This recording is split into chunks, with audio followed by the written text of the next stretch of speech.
नागपूरमधील हिंसाचार प्रकरण सायबर पोलिसांना आरोपीचा पीसीआर आता मंजूर आहे। आरोपी फहीम खानचा 2 दिवसांसाठी पीसीआर मंजूर करण्यात आला। आरोपीच्या जामीन अर्जावरील सुनावणी आता 17 एप्रिल पर्यंत तहकूब करण्यात आली आहे। नागपूर हिंसाचार प्रकरणातील कथित सूत्रधार फहीम खानचा सायबर पोलिसांना 2 दिवसांसाठी पीसीआर मंजूर झालेला आहे। यापूर्वी गणेशपेठ पोलिसांनी 31 मार्च पर्यंत पीसीआर दिला होता। त्यानंतर आता न्यायालयीन कोठडीत पाठवण्यात आलं होतं। त्यावेळी पोलिसांनी फहीम खानचा पीसीआर मागण्याचा अधिकार राखीव ठेवला होता। त्यानुसार आता काल फहीम खानला न्यायालयात हजर करून 4 दिवसाचा पीसीआर मागितला, परंतु विविध बाबी लक्षात घेता 2 दिवसांचा पीसीआर मंजूर केला आहे।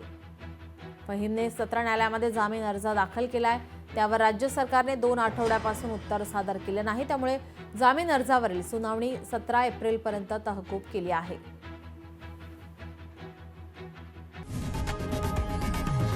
लोकशाही मराठी ऐका, पहा, जागरूक रहा।